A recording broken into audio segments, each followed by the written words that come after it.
नमस्कार, जय हिंद। आप सभी को स्वागत है आपका अपना YouTube channel job job Jitu में। आज का वीडियो सिर्फ खबर नहीं, यह वीडियो 20 साल की चुप्पी, 20 साल की सेवा और 20 साल की अपेक्षा की कहानी है। आज मैं जो खबर बताने वाले हैं, देश के आशा कार्यकर्ताओं को स्वास्थ्य व्यवस्था की रीढ़ कहा जाता है। उसी देश में आज आशा बहनें सड़क पर बैठकर अपना हक मांगने को मजबूर है। आज हम बात करेंगे 20 बार बाद सभी सम्मानजनक मानदेय क्यों नहीं मिला, आशा कार्यकर्ताओं को 8 सूत्री मांग क्या है, सीएमओ को सौंपे गए ज्ञापन में क्या लिखा है और 21 शैली की मांग क्यों जायज़ है। अब सरकार तय करती है रही तो मैं आपको यहाँ पे सारा जानकारी, सारा इन्फॉर्मेशन स्टेप बाय स्टेप बताने वाले। बस आपसे छोटी सी रिक्वेस्ट करेंगे कि अगर आप लोग चैनल पर पहली बार जुड़े हैं तो चैनल को सब्सक्राइब कर लीजिएगा। वीडियो पसंद आएंगे तो वीडियो को लाइक कीजिएगा, वीडियो को शेयर कीजिएगा, क्योंकि यहाँ पे आपको आशा वर्कर, आंगनबाड़ी वर्कर से रिलेटेड नई नई अपडेट, नई नई जानकारी दी जाती है टाइम पर और सही जानकारी। तो वीडियो को अंत तक देखिएगा, क्योंकि यह वीडियो सिर्फ आशा बहनों के लिए नहीं बल्कि हर संविदा आउटसोर्सिंग मानदेय कर्मी की आवाज़ है। दोस्तों, आशा कार्यकर्ता कौन है? साथ ही सबसे पहले समझना जरूरी है कि आशा कार्यकर्ता होती कौन है। तो आशा यानी कि गर्भवती महिलाओं का देखभाल, बच्चों का टीकाकरण, संस्थागत प्रसव, परिवार नियोजन, महामारी में फ्रंटलाइन वर्कर, कोरोना जैसी ज़्यादा आपदाओं में जान जोखिम में डालकर सेवा, गांव-गांव, टोले-टोले, धूप, बारिश, ठंड की बीमारी सबको झेलकर काम करने वाली बहनें हैं। लेकिन सवाल यह है, क्या उन्हें कर्मचारी का दर्जा मिला है? क्या उन्हें वेतन मिला है? क्या उन्हें सामाजिक सुरक्षा मिली है? जवाब है नहीं। 20 साल की सेवा फिर भी मानदेय बहुत कम। दोस्तों, अखबार की इस खबर को मैं ध्यान से और आप लोग भी इस खबर को ध्यान से सुनिएगा, क्योंकि 20 वर्ष के बाद भी नहीं मिल रहा है सम्मानजनक मानदेय, जो कि आप लोग देख पा रहे होंगे। एक पेपर कटिंग दिया गया है, जो ये कटिंग तो देखिएगा यूपी के अंतर्गत जारी किया गया है। तो आप किसी भी रास्ते उससे कोई फर्क नहीं पड़ने वाले। आशा वर्कर से रिलेटेड यहाँ पे जानकारी दी गई है। सभी आशा वर्कर का मांग सेम ही रखा गया, कोई भी राज्य हो चाहे कोई भी जिला हो, सभी आशा वर्कर का एक ही मांग है कि हमें मानदेय 21,000 रुपये प्रतिमाह मिलनी चाहिए। सोचिए, 20 साल की नौकरी लेकिन अस्थायी नहीं, 20 साल सेवा लेकिन पेंशन नहीं, 20 साल मेहनत लेकिन न्यूनतम वेतन भी नहीं। आज भी कई राज्यों में आशा बहनों को 2,000, 3,000, 4,000, 5,000 जैसे टुकड़ों में पैसा मिलता है, वो भी समय पर नहीं, पूरा नहीं, सम्मान के साथ नहीं। आंदोलन क्यों शुरू हुआ? सबसे बड़ा सवाल उठता है कि आखिरकार आशा कार्यकर्ताओं को धरना देना क्यों पड़ रहा है? क्योंकि सालों से आश्वासन मिला था, फाइलों में चली आ रही थी, कमेटियाँ बन रही थी, मीटिंग हो रही थी, लेकिन फैसला नहीं आया, आदेश नहीं आया, पैसा नहीं आया। जब पेट की आग बढ़ती है तो आंदोलन अपने आप खड़ा हो जाता है।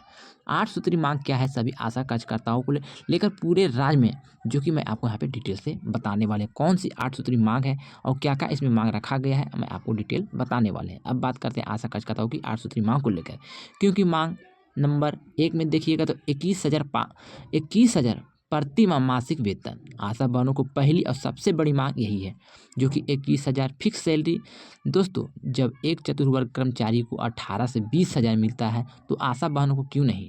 दूसरा जो मांग है, कर्मचारी का दर्जा। आशा कोई संशयक नहीं है, पूरा टाइम काम करती है, सरकार का आदेश को पालन करती है, सरकारी जिम्मेदारी को संभालती, फिर भी सरकारी कर्मचारी का दर्जा क्यों नहीं? अब यहाँ पर जो तीसरी मांग है, पेंशन की सुविधा। 20 साल सेवा के बाद भी वृद्धावस्था में कोई सहारा नहीं, कोई पेंशन नहीं, क्या यह न्याय है? अब बात करते हैं चौथी मांग की, जो कि ईपीएफ, ईएसआई हम मजदूर को मिलता है, भविष्य निधि, स्वास्थ्य बीमा। तो आशा बहनें इससे बाहर क्यों रखा गया है? यानी कि सभी विभाग के जितने भी कर्मचारी, उनको ईपीएफ, ईएसआई की सुविधा दी जाती है, तो आशा बहनों इससे क्यों वंचित रखा गया है? ये इनका भी मांग है। पाँचवीं मांग को मैं यहाँ पे बताने वाले हैं कि काम के बदले पूरा भुगतान। अभी काम ज़्यादा, भुगतान कम, कई बार जीरो या शोषण नहीं हो रहा है तो क्या हो रहा है? छठा जो मांग है वो यहाँ पर बताया गया कि समय पर मानदेय का भुगतान, यानी कि 6 से 8 महीने की देरी से आम बात है। यानी कि आप लोग को जो मानदेय मिलता है, कभी 8 महीना, कभी 6 महीना, कभी साल भर का पैसा नहीं मिलता है, जो सबसे बड़ा सवाल है। घर का खर्चा कैसे चलेंगे, बच्चों की फीस कैसे भरेंगे? और मांग बताने वाले 7, जो कि समान सुरक्षा की मैदान में काम करते समय गाली, धमकी, असुरक्षा, सरकार की जिम्मेदारी सुरक्षा देना होता है। ये सभी मांग सरकार से होनी चाहिए कि समान सुरक्षा हम लोग को मिले। और उसके बाद मांग नंबर 8, पदोन्नति और अस्तित्व है, यानी 20 साल बाद भी वही पद, वही मानदेय। क्या तरक्की का कोई रास्ता हम सभी आशा कार्यकर्ता को लेकर नहीं है? ये 8वां मांग है। दोस्तों, सीएमओ को सौंपा गया है ज्ञापन, जो कि बात करते हैं यूपी के अंतर्गत जब बात अपनी आशा कार्यकर्ताओं ने वहाँ पे उठाई तो सीओ कार्यालयों का रुख किया, शांतिपूर्ण धरना दिया, ज्ञापन दिया। ज्ञापन में साफ लिखा गया, अगर हमारी मांग नहीं मानी गई तो आंदोलन और भी तेज होगा। ये कोई धमकी नहीं, यह बेबस आवाज़ की चेतावनी है। धरने की तस्वीर क्या कहती है, तो इस तस्वीर से आप भी समझ सकते हैं। जमीन पर बैठी महिलाएं, हाथों में तख्तियाँ, आंखों में आंसू, आवाज़ में गुस्सा। यह कोई राजनीतिक नहीं, यह जीवन की लड़ाई है। कोरोना में सबसे आगे, सबसे रहने वाले यही आशा कार्यकर्ता हैं, लेकिन आज के समय में इन्हें पीछे कर दिया गया है। कोरोना याद है, घर घर का सर्वे, मरीजों की जानकारी, टीकाकरण, जान जोखिम में डालकर काम करी ताकि सरकार तब भी सरकार बोली आप योद्धा है। आप वही योद्धा सड़क पर है, धरने पर है। यानी कि उस समय आशा कार्यकर्ताओं बहुत अच्छे ढंग से काम कर रहे थे और अभी आपको नज़र में पूरा लग रहा है। तो सरकार को ये सोचनी चाहिए कि हर घड़ी, हर मुसीबत में सबसे पहले आशा कार्यकर्ता रहते हैं, तो इस बार मानदेय में इसे क्यों पीछा रखा गया है, इसे भी आगे करने की बातें यहाँ पे उठानी चाहिए। दोस्तों, सरकार से सवाल जो कि मैं आपको, हमारे चैनल सीधे सवाल पूछता है सरकार से, 20 साल में नई नीति क्यों नहीं बनी? बजट में हमेशा आशा को क्यों भुला दिया गया? चुनाव के समय वादा, चुनाव के बाद खामोशी क्यों किया गया है? 21,000 क्या ज़्यादा है? अगर नहीं तो फिर देरी क्यों? दोस्तों, अन्य संविदा कर्मियों से जुड़ाव, जो कि यह लड़ाई सिर्फ आशा की नहीं है, ये लड़ाई आंगनबाड़ी, रसोइया, जीविका, होमगार्ड, संविदा कर्मी, सबकी कहानी एक जैसी है। अगर आज आशा जीतती है तो कल बाकी कर्मियों को भी ताकत मिलेगी। आगे क्या होगा, तो अगर सरकार नहीं मानी तो आंदोलन राज्यव्यापी होगा, स्वास्थ्य सेवाएं प्रभावित होगी, दबाव बढ़ेगा।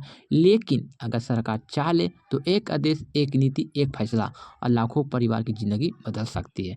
केवल सरकार को वहाँ पे साइन या तो वहाँ पर अनाउंसमेंट करना है। दोस्तों, अगर आप भी घर बैठे स्वस्थ हैं तो इसके पीछे किसी न किसी आशा बहन की मेहनत है। आज उनकी बारी आई है। अगर आपको लगता है कि आशा बहनों की मांग जायज़ है, 21,000 रुपये सैलरी गलत नहीं है, 20 साल बाद समान ज़रूरी है, तो इस वीडियो को लाइक कर सकते हैं, ज़्यादा से ज़्यादा शेयर कर सकते हैं और चैनल पर पहली बार जुड़े तो चैनल को सब्सक्राइब कर सकते हैं, बेल वाला आइकन को भी प्रेस कर सकते हैं, जिससे कि भविष्य में कोई भी अपडेट, कोई भी जानकारी आशा से संबंधित आएंगे, जिसकी सूचना सबसे पहले टाइम पर नोटिफिकेशन के द्वारा आपको मिलते रहेंगे। क्योंकि जॉब जॉन जीतू हमेशा मजदूर, संविदा कर्मी, जमीन की आवाज़ के साथ खड़ा रहता है। तो दोस्तों, ये छोटी सी जानकारी थी आशा वर्कर को लेकर। तो मैंने सारा इन्फॉर्मेशन, सारा जानकारी इस वीडियो में सावधानीपूर्वक बता दी है। फिर भी कोई जानकारी छूट गए हैं, बोलने में मिस्टेक हो गए या हमसे कोई गलती हो गई तो आप अपना छोटा भाई समझ के क्षमा कीजिएगा। क्योंकि यही एक ऐसा चैनल है जो हमेशा आपको टाइम पर आशा वर्कर से रिलेटेड नई नई जानकारी लाने का प्रयास करता है। तो अभी तक चैनल को सब्सक्राइब नहीं किए हैं तो चैनल को सब्सक्राइब कर लीजिएगा, क्योंकि सब्सक्राइब करने में पैसा या शुल्क नहीं लगता है। तो चलिए दोस्तों, मिलते हैं इसी तरह से नई जानकारी, नई सूचना, नई अपडेट के साथ। जब तक लिए goodbye, thanks for watching. जय आशा कार्यकर्ता।